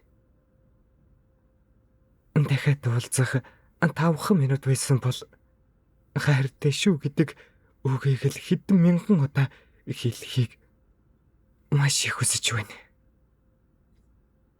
Гэж азгартлан мэлгмрэх бүсхийг харж галуу өөрийн ирэхгүй усан нүдлэв. Та үнэхээр түүнтэй сүүлчийн удаа уулзмаар байна уу? Тийм боломж байдаг бол юунаас илүү хагартлан баярлах байсан. Гэхэд залуу нүднийхэн харцыг өөрчлөн өнөө хоосон содон ганц шарилны зүг харна. Би танд тусалж чадах юм шиг байна. Хэрвээ та шөнийн 12 цагийн үед энд хүрээд ирээрэй. Тэгээд миний харуулах ажин жигтэй сан зүйлсийн гэрж болж болох юм. Гэтэл бүсгүй ихэндээ гайхна. Ямар учиртайг нь асуусан ч залуу хэлж өгсөнгүй. Харин орой зүгээр л хүрээд ирээрэй гэж дулаахан мишин буцаад ажилтан хийхээр явлаа. Тэр өдөржингүн шарилны чулуу ойр тойрмын зэрлхүүдийг зулгааж урагж тэмүүлсэн цэцэгсийг услаж дуусчихвав. Дэгдэхийн шарилны дэргэд суун. Чамайг хэвийн бус байдалд орсон тухай муухай зүудэлсэн. Зүгээр байгаа сайл гэж хүсэж байна. Гисээр босохдон гэнэтхэн түүний бодол оюунд бүсгүйтэй төстэй дурсамж тодорч ирэхийг харсан ч зүцгийг нь хэн болохыг нь харж чадсангүй. Эхэндэн гайхсан ч удаахан бүх зүйл өөрөөр эргэв. Оршуулгын газрын цаахан талд хэнигний ургуулсан модны зүг харна. Тэндээс түүний гардарсан зүүдний нэг хэсэг болсон харанхуй 2 жудаа зүүдээр нь дамжин үзэгдсэн билээ. Үе үеийнхэн тэр зүг рүү харсаар байршилтан ирв. Ийм байдлаар орой болж бүрэн нөмөрсөн ч бүсгүй гарч ирсэнгүй. Димэл сандал дээр сууж цагаан харж чимээгүй байж байтал хаалга дуурах чимээнээр бодлоос нь салсан юм. Шөнийн 12 цаг болсон байхыг харжээ. Харин өнөөх эмэгтэй машинан унсаар хурж ирснийг олж үзэв. Байрандан оруулсан хойно өөрийнхөө тухай болоод дараагийн удаа болох явдлуудыг тодорхой тайлбарлаж өгсөний дараа эвгүй юм. Тэр булш ямар учиртай болохыг тодорхой мэдмээр байна л та. Би өөрөө сайн мэдэхгүй байна. Би бодохдон хүмүүсийг сүнсэн биедийн бус яг л амьд хүний шинжтэй л уулзуул чаддаг юм шиг. Хэрвээ та хүсэхгүй байвал энийг хийхгүй байсан ч болно. Би хийнэ. Эмээтэйгэн ингээд ч болтугай уулзаж чадаж байвал чи миний хүслийг биелүүлээд өг. Гэхэд залуу инээмсэглэн түүнийг дагуулж өнөөхөө булшныхан өмнө дагуулan очиж шороог ухлаа. Түүнийг оруулан хэвдүүлж зааврын дагуу хийж үзэхэд бүсгүй алга болсон байв. Тэр уулзахаар явсан бололтой. Элсэн цагийг тавьж үзвэл ягаан өнгөнд хувирхийг харлаа. Залуу бүсгүйг ойр хаваас нүдийн гүйлгэн хайцаар олсонгүй. Ямар нэгэн зүйл тохиолдсон талаараа бодож зогсдол яг түүний ард дэгдэхэн хоолой засах сонсогдов. Огцом эргэж харах үедээ залуу түүнийг өөртөө наан тэрэн авлаа. Бүсгүй гайхаж байсан чи түүний энгэрд наалдсан байдал нь үнэхээр их таалагдав. Үнэрийг нь мэдрээд чимээгүй нүдийн анин чимээгүй болов.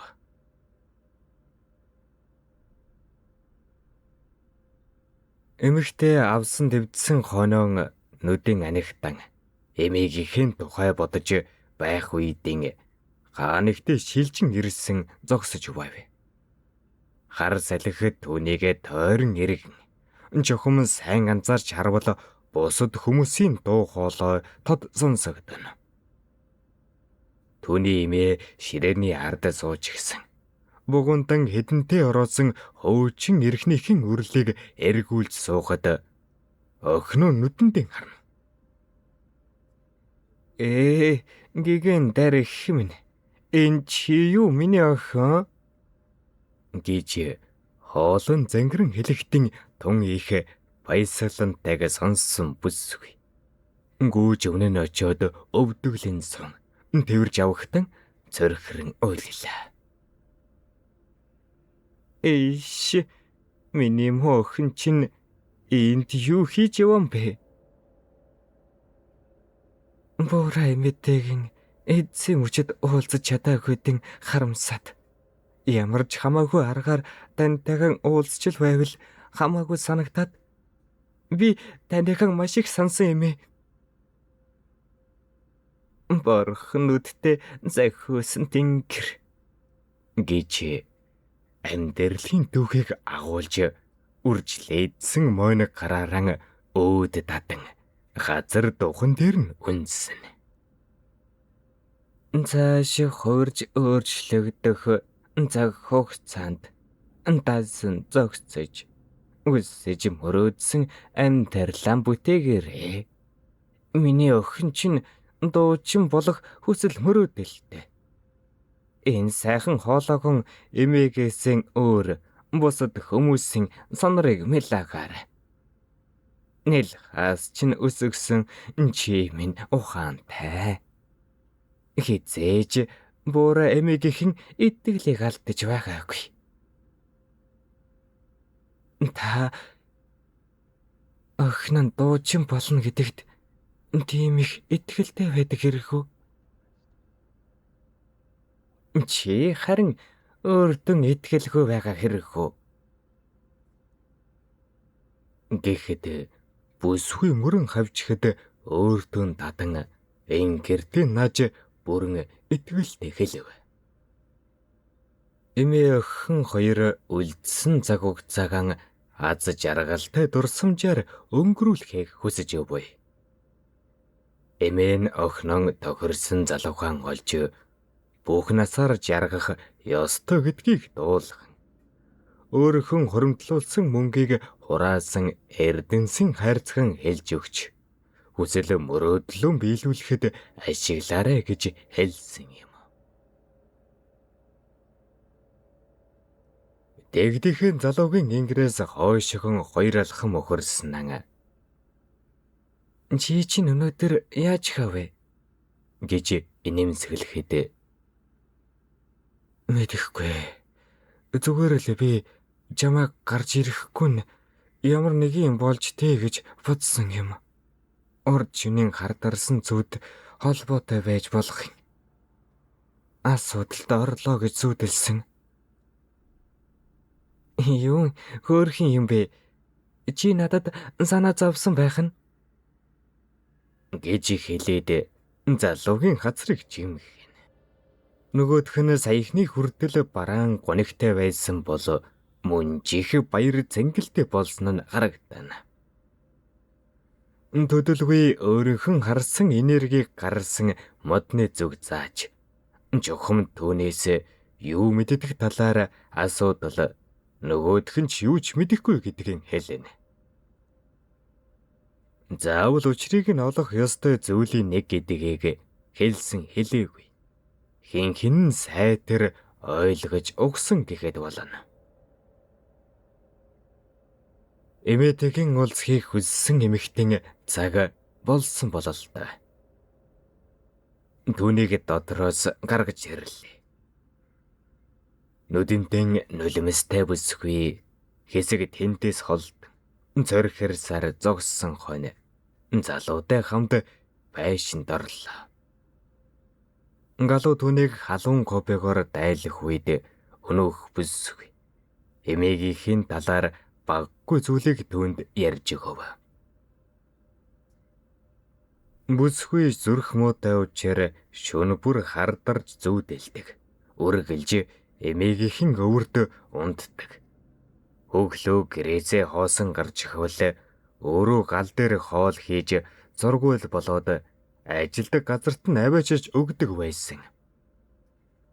Ажлын газрынхан маанч андахгүй болсон. Эмээд үнэхээр сайн байдаг. Эмээгийнхэн тухай бахархалтайгаар ярьцаар нэг цаг өнгөрөхөд машиндээ сууж тэндээс холдохдон залууд маш их талархсан илэрхийлв. Дэгдэхээ халуун копи аягалж авч гисэн төгшрөгтэй сандал дээр суугаад үнрийг нь мэдрэгтэн нүдэ анина. Удаагүй бүсгүй нүдэ нээж өөрийнхөө өнгөрсөн амьдралын хэсэгхэн зүүдийг санджээ. Би энд ирээд 25 жилийн хугацаа өнгөрчээ. Өчигдрөл өөрийнхөө нэг хэсэг дурсамжийг сансан. Би түүнийг хүлээгээд энд байж гэдгийг мэдэж авсан. Гэхдээ тэр өдрөөс хойш 20 гаруй жил өнгөрсөн байна. Тэгэд түүнийг амьд гэж бодож байгаа юм уу? Амьд байлаач тэр чамайг мартаад өөр хүнтэй хамт амьдэрж өнөр өтгөн болж гисэн. Чи дими хоосон итгэл тавиад хүлээгээд байж магадгүй. Тэр огтхон ч тэгэх хүн биш. Үргэлж амлалтаа биелүүлж ирсэн. Би түүнийг над дээр ирэх хүртэл нь хүлээх болно гэж уурлангүй хэлхийг сонссон залуу цааш юу ч хэлсэнгүй. Бүсгүй бариултай өндөр аягаан тойруулан сууж байснаа нэг л доктор хөвөлж аягтан копигон шалан дээр шидэн асгахад залууж очив. Чи яагаад тэгж хэлж байгаа юм? Миний өдөө хүртэл хүлээсэн он жилүүд буруу байсан юм уу? Би түүнд ямар их хайртайг чи мэдэхгүй шүү дээ. Миний зүрхэнд эзэн би гисээр сарнан алга болов. Би өгнө тэгж хэлхийг хүсээгүй шүү дээ гэж хэлээд чимээгүй болтол энэ үед бүсгүй өөрийнхөө шарилны дэргэд ирж сун учиргүй ихээр мэлмэрэн ойлно. Ингэхтэн зэрэгцэн төөний оюун бодолд дурсамжууд зэдэрч байлаа. Зэтгэлд нь үлдсэн дуу хоолой тодор сонсогдож түүнийг өөрийг нь олоод оштол хүлээгэрэ гэсэн үг байнга давтагдана. Ингэхдээ зэрэгцэн өнөөх хэсэг газраас харанхуй үсч түүнийг хайртай хүнийх нь хоолоогоор дуудтал эргэж хараад зөөлөн ордоно. Галуу бодол болж байснаа орон дээр хэвдэх үед түүний толгой хүчтэй өвдөж эхэллээ. Нэг л хажирхалтай явдал болж өөрийнх нь огт мэдэхгүй. Өнөөхөд дурсамж дахин болоод тодорлоо. Залуухан бүсгүй дуу хоолойг сонсох бөгөөд зүс царайг нь хүртэл харахтан түүний гараас хөдлөөд зугаалах нь үзэгдэнэ. Олон жилийн турш хязээж хагцсгүй сайхан хос болон амьдарч байсан төдөлгүй залуу мөнхөс оржлонгийн жамаар нас баржээ. Энийг харин бүсгүй мэдээгүй байсан. Дуулалгүй явсаар тэнгэрт нь дэвссэн байв. Удаагүй өнөөхөр нас барсан хойно тэрээр эргэн төрөхтөн өөр хэнийхний биеийг олоод төрснийг яагаад ч юм олж мэдлээ. Жухам тэр хүн галуу өөрөө гэдгийг мэдэх мөч үнэхээр их гаагшралт автж өргөв. Тэрээр удаагүй бүсгүй тухай бодоод байшингасан хамаг хурдаараа гарч гүйсээр орчуулгын газрын зүг алхана. Дэгдэхийг өнөөх харанхуун хэсэг рүү явж бүг харж зогсоохоор хамаг хурдаараа гүйн. Араас нь нэрийг нь дуудсан ч бүсгүй сонссонгүй. Түүнийг харанхуй ховсдох ажээ. 5 дугаар хэсэг. Тэнгэр өр төөлөн гялалзах төмөн оддын дундаас нэг нь гарвна. Сүүдэр буусан сэрүүхэн шөнөөр хотоос хол хүйхэн байрлах орчуулгын газраас хэн нэгнийг дуудан орилох чимээ зөөрэтэн. Галуу хамаг тэнхийг мэдэн гүйж оршуулгын газрын дундуур хурдлана. Харин бүсгүй 2 гараан сунган өнөөх зүйлтэй тун ойрхон очив.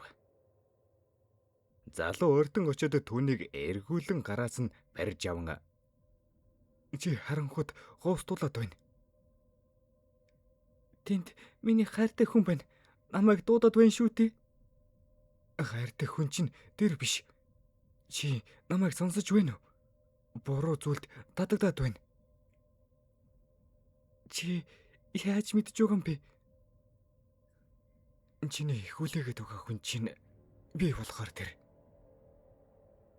Гэхэд бүсгүй гайхан зогсож байтал гинэтхэн түүний нэг хэсгийг өөртөө татаж хөлн дээш өргөгдсөөр татагдах үед залуу гараас нь тавихгүй барив. Бүсгүй өөрийнхөө сэтгэлийн зовлонд бууж өгч байв. Залуугаас цахилгаан дамжин тархинд нь хүрэх мөчөд дурсамжаас нь өнгөрсөн амьдралыг нь харж аваад үнэн болохыг ойлгосон юм. Түүнээс зуурж байсан харанхуйд зөнгөөрн татагдсан бүсгүй. Залуу руу тэмүүлэн татагдж буйг мэдэрсэн галуу өөрийнхөө хамаг хүчээр 2 гараас нь зуурж тэндээс нь салгачихав. Залуу руу модноос гарах харанхуй нөмрөн дайрснан намжаад буцаад ороод алга болчихлоо. Тэр түүнээс айсан шинжгүй зориглон өөдөөс нь болсон учраас цааш жижигэрсээр алга болов. Төдөлгүй амьсгаа авахтайгаан болж эргээд харахад бүсгүй. Түүний зүг гайхсан байдалтай харж байв. Галуу түүний зүг зөөлөн хэд алагсаар нэрээр нь дуудвал бүсгүй дурсамжид байсан эрийн хоолойтой зогцсон таарах шиг санагдана. Бүсгүй өөрийн ирэхгүй нулимсан асгаж зугуухан гар хөлнөөцөн зуурж өөрлөг нь татан тэврээд зөрхрөн байлаа. Залуу бүсгийн ар нуруугаар тэвэрж хэсэг хугацааны дараа цугтан байшингийн зүг гэлдэрсээр явж очиод зэрэгцэн сууцгаав. Залуу өөрийнхөө өнгөрсөн амьдралын түүхийг санаж байгаахан ярьж хэрхэн нас барснаа өгүүлсэн. Тэгэхдээ яг тэр үед бүсгүй осолдож төдөлгүй энд ирсэн тухайг нь сонссон юм. Харин түүний нэрийг угаасаа л дэгдэхий гэж хочлон дууддаг байсныг бүрэн дурсамжаа сонсон 2 бие биенийн түшин дэврэнэ. "Би чамайг ингээд хүрээд ирэхийн чинээ санаагүй. Ямар их баяртай байгааг чи төсөөлөхгүй дээ. Зүгээр л энэ мөчийн төлөө Маш олон жилиг төвчин хүлээсэн байна шүү дээ. Олон жил хүлээлгэж зовоосон бол намайг уучлаарай. Үгүй зүгээр. Би чамайг ингээд олж гисэн. Удахгүй хувь төөргөрөн хол одох байх та. Гэж жаалхан гунигтай нүдээр ширдэгтэн инээмсэглэн додруулж. Нэг орон дээр биений дэмнсээр үр цагтаа зэрэгцсэн бүсгүй. Орой уулзах хүртлэн төр баяртай. Чамтайган үргэлж хамт байх аргыг мэддэгч болоосай. Дэрэгдээс чинь холдмооргүй байна. Гэж залуу хэлсэн хойно бүсгүй цангинтал инээн алга болов. Залуу байшингасан холдон алхаж байхад орчлонгийн наран гихийг нүдэрэн харах зууран зөөлөн элбэх салхийг зөнкөрөн мэдэрнэ. Гашааны гадуур алхаж байтал хойхонтой нэгэн эрэхтэй хоолой засах сонсогдсон бөгөөд өглөөний гүйлтийг хийж байгаа бололтой. Гажуугаар нь зөрөн явахтан хайлт хэдэнтэй эргэж харсан нь зогсоод дөөрлийтэл ширтэд байхын гин.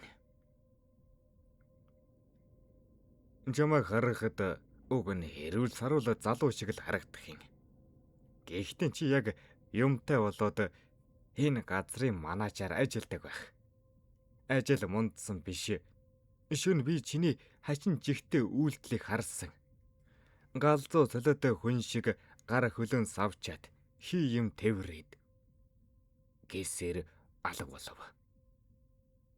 Залуу түүний хэлэх үгийг юмн чинээ бодоогүйч мөрөн давуулан 3 удаа нулимсанд жаахан юм бодоод буцаад байрантан алгасаар хурж ирлээ. Өглөөнийхөө цайг бэлдэж уусан хойно цагаан харавал 11 цагийг зааж өгөхийг харж удсан үзвэл унтраацтай. Цэниглэж хэдэн хормын дараа нээж харавал өнөөдөр 2-оос 3 буйны хөсөг ирэх тухай мэдээлэл ирсэн байв. Оршуулгын газрын булчнууд дээгүүр хэрэг гуаглагдахыг сонсоод тэр зүг рүү яваад очивол муурны цогцос хэвтэж байхыг үзэн цэвэрлэж тавив. Гайртай хүмүүсийн булшин дээр цэцэг тавихаар эргэсэн хүмүүс чихэр бичэн олонтой тавьдаг.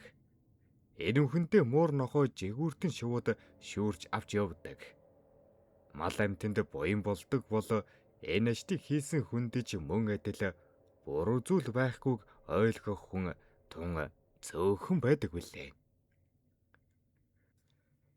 Галуу төмөр хашаахан эргэн тойрж бүтэн өвгөгийн шалгасаар гайгүй болсон хойно байрантан ариллээ. Төвний өнөөдрийн буйны хөсөг яг цагтан орж ирэн ёс заншил зэргийг хийж хүндэт гээдэл явахтан залууд гарч хандаж байгаарай гэж захиж эхлээд алга болов. Өнөөдөр залуу интернетээс энэ оршуулгын газрын тухай судалж үзэхээр шийдээд гайвал зураг нь мэдээлэлтэйгэн гарч ирэх бөгөөд зураг нь дээр нь өнөөх ганц булшил харин харагдсангүй. Тэр тухай мэдэх хүн нь энэ газрын эзэн эрэхтэй болохыг мэднэ. Асууж үзэхээр утас руу залглаа. Утасны хэд дуудуулаад авлаа. Байна гэж ахмиг насны эрэхтэн хоолой сонсогдов. Би ээлжийн харуул байна. Өөрөөсөө нь асуух зүйл гараад залглаа. Хариулт олох гэсэн зүйл маань хаанч дурддаггүй байна. За, асуу. Бусад шарилуудаас тустай байдаг нэг газрын тухай. Тэр үү? Энийг одсоор ярихад тийм хэн л юм. Өнөөдөр чи манайд хүрээ дээр гэж хэлээд удсаа таслав. Залуу өнөөдөр байран орхиж эзнийхэн өгсөн хаягаар яваад очлоо. Хордох харш шиг л байшинд амьдардаг тэрээр эдэлж хэрэгэлсэн бүхэн нь хүрдэл Ямар ч баян идэж чадалтай хүнд байхааргүй зүйлээс нүдэнд нь тормолцоод салсангүй. Цэлгэр том өрөөнд оруулж түүнийг суулгаад гэрийн үйлчлэгч зэргээрэн дайлж цайлуулж сүйд хийж байсан нь төдөлгүй гол яриантай хорлоо. Намайг амнасан алдах гээд хүнд өвчин тусч өгөх гэж байхад нэг хүн намайг аварж хамгаалснаар төдөлгүй өнөөх хүн дэр булшаар ороод алга болсон. Харин тэр газрын манаач нарын хувьд үхэх өдрөөсөн нэг эсвэл түүнээс цөөнгүй хэдэн өдрийн өмнө Орос шүлгийн газрын ээлжийн манаачаар сонгогддог. Чи гэнтэн гэгч өвгнийг хэр удаан тэр газар амьдэрсныг мэдэж байна уу? Үгүй. Тэр өвгөн 70 орчим настай байх л гэж бодогдсон. Биш ээ. Чиний буруу. Өвгөн түүнээс өндөр настай. Жамайг авахаар ирсэн ээлж нараа яагаад алга болсныг чи одоо хүртэл бодож олоогүй юу? Чи үсэхгүй л бол энэ амьдралыг хинч дуусгах чадахгүй. Юу? Тэгэхээр би гарын үсэг зурсан өдрөөс хойш орчлонгийн хүмүүсийн жам ёсноос гажсан үйл. Чи хэдэж насалж болно. Чи энийг үсээгүй гэж юу? Би энэ газрыг өвлөн авсан өдрөөс хойш үхэлгээ чиг мартсан. Бүх насааран хураасан эд хөрөнгөн идлээд сууж байна. Чи бид хоёр нэг завин дээр сууж байх. Чамд өөр асуух зүйл байна уу? Байхгүй. Баярлалаа. Би одоо явж болох уу? Тэг. Нэрээ чи ажиллаан сайн хийж байгаа. Залинг чинь дахиад нэмнэ. Гэхэд залуу мишийн дахин талархснаа илэрхийлээд алга боллоо. Залуу оршуулгын газрын зүг явж явахад энэ тухай огтхонч хүсээгүйгэн бодоод ийм айхтар зүйлийг байхыг мэдсэнгүй. Тэрээр түүнтэй уулзсан ламтай холбогдож гэртэн очихоор боллоо. Тийм ч хол биш байсан учраас явсаар гэртэн очивол ганцаараа сууж байх ажээ. Лам ард өвдөстэй ширээний ард суугаад түүнийг урайлгхан дайлж цайлна. Залуу ламд бугуучраан хэлж хэрхэн зайлуулах талаар лавлаж асуудал нөгөөх нь түүний хэлсэн үгийг сонсож гарнаас нь барьж үзээд чи өөрийгөө сүнсгүй болсон гэдгийг мэдэж байна уу? Чиний эзэн гэсэн чинь мөнх насыг олохын тулд олон хүний хармуу ёрын энергийг үргэлж өөртөө уусгаж байдаг юм байна. Эртээд би чамтай уулзаж шатаас нь цогцсны тэрэн үнэндээ арилаагүй. Чухам гэнэтхэн алга болсныг нь гайхаж байсан юм. Эзэн чинь өөрийнхөө бид оруулж өгсөн. Түүнийг маш ихээр дэжээж оршуулгын газрын сонснүүдээр тэр хоололдог. Ерөөсөө ч тавьж явуулдаггүй юм байна. Тэр бусдаас содон булшаар орсон хүмүүс аль эрд ертөнцийн мөх бусыг үдсэн. Тэр хайртай хүмүүсийн дүрээр дуудаад уулзаж байж. Гэхэд залуу ихэд гайхаж хамгийн сүүлийн эмээтэйгийн уулзсан тэр хөөрхилэлтэй эмэгтэйг бодон өөрийн ирэхгүй харамсав. Би нэгийг нь өөрийнхөө гараар үхэлд нь өрн дуудчихсан юм байна шүү дээ. Харин чиний яриад байсан харанхуй. Тэнд урагсан модтой холбоотой. Анх тарьсан эзэн нь тэр хүн өөрөн. Модыг цэвэр агаар дамжуулдаг гэдэг бол өөрөөр ашиглавал чөтгөрийн дамжлаг болдог. Чи тэр булш мод зэргийг шатаах хэрэгтэй. Энгийн гал түнийг дийлэхгүй. Харин гэж хэлээд түүнд зэнхэр өнгийн дарь шиг зүйл өгөв. Энэ шатааж дийлэх бах. Тиймэрхүү чөтгөрийг оршин байдаг гэдгийг бидний хинэнж зүсээр хараад мэдэхгүй. Чамайг хүртэл судсыг чинь барьж үзэж байж л сүнсхүү болсныг чинь мэдэж байна. Эндээс явснаас чинь хойш тэр намайг авахаар ирэх байх. Би түүнийг дээлэхгүй. Чийл үйл хэрэгэн сайн гүйцэлдүүлээрэ. Өнөө шөнө бүгдийг нь дуусгах хэрэгтэй. Хүн өөхлийг хуурч чадна гэдэг тийм ч амар хэд биш. Гэхдээ л чи чадсан байна. Гэж хэлээд түүнд ганц хоёр зүйл өгч хэрхэн биеэ хамгаалж, арчилж, хамгаалах тухай хэлж түүнийг гэрээсээ явууллаа.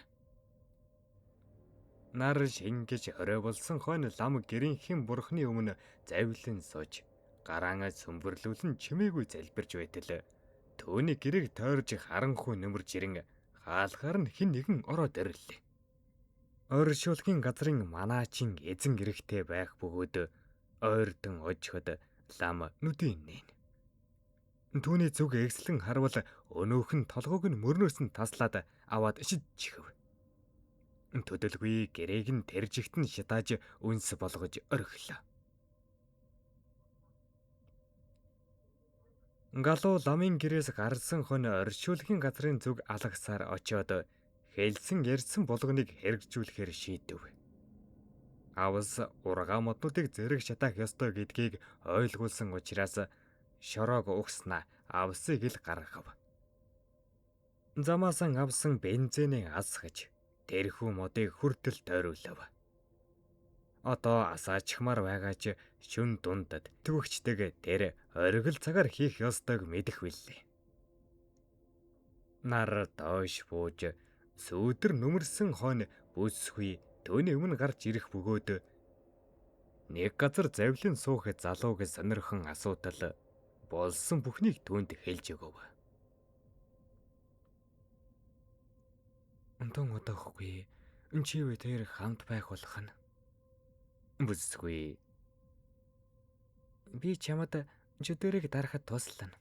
Чи ганцаараа биш гэдгийг санаарай.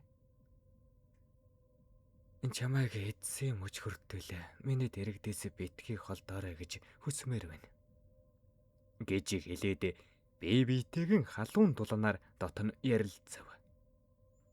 Бүсгүй залуугийн дэргэд суухад өөрийнхөө өнгөрсөн амьдралын талаар бодон хэрхэн загугцааг барсан дахин нэг санаж байлаа. Дэгэгтэн галууг ямар нэгэн зүйлд санаа зовсон байдалтай нь өнөөх чөтгөрийн эсрэг зогсож чадах үгүйг мэдэхгүй хэрэг. Өөрийнхөө хамаг сайхан сэтгэлийн үгсийг илтгэл найдварын хамт хэлж зөрхөнд нь хүргэснээр залуу бугуундаг цагаа харсаар чимээгүй хүлээн. Цаг хугацаа явсаар оршуулгын газрын сүнснүүд энд тэнд гарч ирж харагдана. Тэнгэрд бүтэн сар мандсан байсан бол төдөлгүй харуул бүрхэд тас харанхуй нөмөрлөө.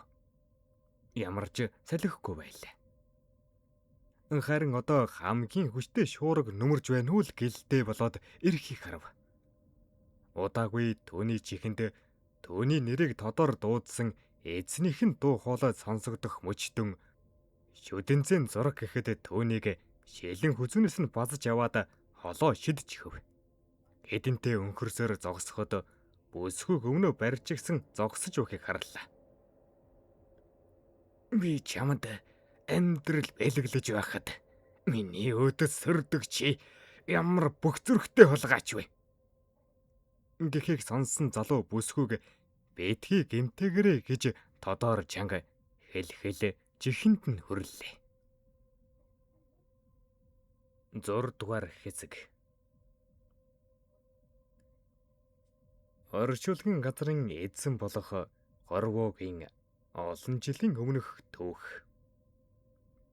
Сургуулиас гэр хүртэл 3 км хүрэх замыг өдшийн бүрэнхийн нөмөрсөн шөнө айдас дөгшүүрийг үрсээр жижигхийлэн алхах хөгвөн олон тооны гэрэлтгүүлүүдийн доогуур гэлдэрнэ.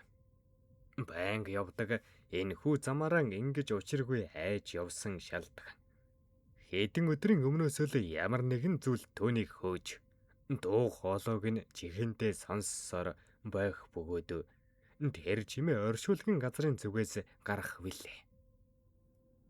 Тэгтэл ямар ч гэрэлгүй харанхуй нөмөрсөөр байх уу цагт хичнээн дуудахыг хүссэн ч чадсангүй. Чин бүрхэх тэр зөвлсийг харж ухаан алдаад газар тунаад дахин сэрэхтэн гэртийн байгааг нь харсан юм. Хүү үндийн өөр нэгэн өрөөнд цугласан нөгөө хэдийнхэн чимээг дагсаар ойртож очино. Түүнийг хайж олохын тулд хагас сарын хугацаа зарцуулсан. Гэтэл олдоогүй. Төдөлгүй өөрөө явсаар ирсэн. Гэрийнхэн хаалган дээр ухаан алдахыг нь харсан гэв. Хүү энэ тухай сонсож байхдаа өөр хэнийгний пижигнсэн хоолойг архан талд нь гарах үед эргэж хардтал тасхар зүйл. Өмнө нь хүмүүсийн төрхтэй хачин сонин биедээ дүрээр зогсохтон. Чи удахгүй өөхөх болно. Ээлж нар чамайг авахаар ирэх учээр амтэрмар байгаа бол намайг болоод очиор. Би оршуулгын газрын тэнт би. Гэсээр замхран алга болов. Удаагүй хүү өрөөлөгөн орсоор цонхоор гарч өнөөх оршуулгын газрын өхөрийн гүйдэл харагдаж буй зүг рүү очив. Хүүгийн би тэр дороол муудаад муужраад унахын алдад өнөөх сүдэр түүнийг бүчин аваад биед нь уусан оров. Тэрхүү булшийг ухаж харвал чэйжинтийн хэдэн бичиг баримт атагсан цэлдэн хөхө цогцос байхыг харж сугалж аваад төдөлгүй шатааж өргөв. Тэр бичиг баримт бол оршуулгын газартай холбоотой хэдэн зүйл байх бөгөөд нас нь нэлээд хөгшөрсөн залуу хүний биеийг анаж үхэхээс өмнө эрх шив. Эглэж жирийн хүний жам ёсоор цаг хугацааг туулахж мөнхийн залуу гэмээр харагдана. Түүнийг үхээрийн бузрыг тэтгэх сүнснүүд хэрэгтэй. Банг ирж бахын оронд гээд хараал хийсэн модыг ургуулсан тарьсан. Өөр нэгэн газар хайрцаг урлан хийж түүнд өөрхөн хараалыг шингээсэн. Амьд хүмүүн нас барсан нэгэнтэйгээ уулзах цагийг шөнийн 12 цагаас хойш гэж товлсон. Ингэснээр сүнснээс хүмүүс эсж тэжээгдэж эхэлсэн. Оршуулгын газрын манажаар ажилласан хүмүүс түүнтэй адилхан. Ээлж дараатай явсаар өдийг хүрсэн. Хамгийн сүүлчийн манаж аимшигтай нууцыг нь тайлж бүхэн насаараа хураасан бүх зүйлийг нь сүйтгэх гэсэн болохоор бүрмөсөн хөнөөхөр иржээ. Зүнс бүсгүн хоолоонд хараалтай худаг тулгсан хорвоо залуугийн зүг ихэл муухайгаар ширдэж байх зууран. Чи миний хүслээр надтай мөнх амьдарч орвогийн хүмүүсийн хэдэн хуйг харж чадхаар байтал хүслэн гүйцээж жаргаж суухын оронд ийм замыг сонгов. Жам ясаран үхэхийн хөсөл төрөөд болохгүй юм. Оршуулгын газрын манаачин ажилласаа гарч байна. Тийм болохоор бүсгүйг тайван орхих. Зүгээр л орхичих. Үгүй. Чадахгүй. Би та хоёрын учирлыг зурдсан гэдгийг чи мэдэхгүй байх. Чиний өмнөх амьдралыг би сүйдлэж, бүсгүйг би хороож энд үлдээсэн юм. Харин ч сонирхолтой түүхүүдийг өгүүлсэн гэж бодож байна. Энэ бүсгүй Шунал сэтгэлтэй галзуу баяны ганц охин байсан. Харин чи хүний амийг хороож тэнцийн мохорлоо шидэгдэх гэж байсан. Элж нараас урьдсан чи намайг нүгэл тэнгиж үдсэн бол та хоёр ч ялгаагүй. Энэ бол үүлийн өрийн оршуулгын газар. Нүгэлгүй ариун хүмүүс манай эндхийн талаар огт хөнж сонсдоггүй. Чи тэгээд одоо яах гэсэн? Бид хоёрыг эндээс тонилгоод дараа нь манаачаа сонгоод амьдралаа үргэлжлүүлэх үү? Мөнх амьдрал гэдэг үнэхээр сайхан.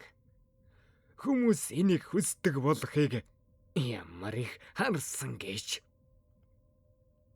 Гэх үед бүсгүй. Түүний хэлхийг бүх сонс. Димэж альчиж байна. Надад юу ч хийсэн хамаагүй. Чи түүнийг энэ газартай нь тэгшилж дахиад хэнийг ч нүгэл хилэнг сүнсийг нь сорж чадхааргүй болог. Гэж хэлхийг сонсож хорвоо хутгаа шилэн хүзүнд нь хүрэхэд л аимшигтэй өвдгийг сонссон залуу. Түүнийг болиулахаар хамаг хурдаараа гүйсээр очиод хичнээн бэрдэж гэмтсэн чи бүсгүйг ойрлогон татан авч залуутай зууралцаар цааш шуурганд яваад орох шиг болов. Бүсгүй бүдэрж эсвэл дотроо нэг л хайчин жигтэй болж байтал залуугийн бодлыг сонсоод түүний хийх гэж байсан үйлийг үргэлжлүүлж нөгөө гал дүрлзүүлэх шүтэнцийг барьж авах гэсэн чи нэвд хараад болсонгүй. Тэрээр ихэд сандарч айж тавьдсан учрыг хийх гэж байгаад анхаарлаа төвлөрүүлж чадахгүй байлаа. Галуу хорвоогийн нүглийн шуурган дунд эргэлзээр түүний хоолооноос боомлсоор өөрийнх нь үлдсэн бүх зүйлийг сорж биеийг нь олон хэсэг болгож оржлонгоос үгүй хийчихв. Төдөлгүй шуурга намдсан хойно хорвоо хүнд өрхөнд орж нэгэн зүйлийг харав. Бүсгүй шүдэнц гартан атгаж игсэн түүний өөдөөс харсаар нэг алхам хөдлөх мөчөд очвцран гал авалзуулав. Тэрийг нь зогсоох гэж оролдох мөчөд харанхуй шүглсэн модод хүний энергийг сорсон авсыг тэр жигтэн нэгэн зэрэг ариун голоор шатаалаа.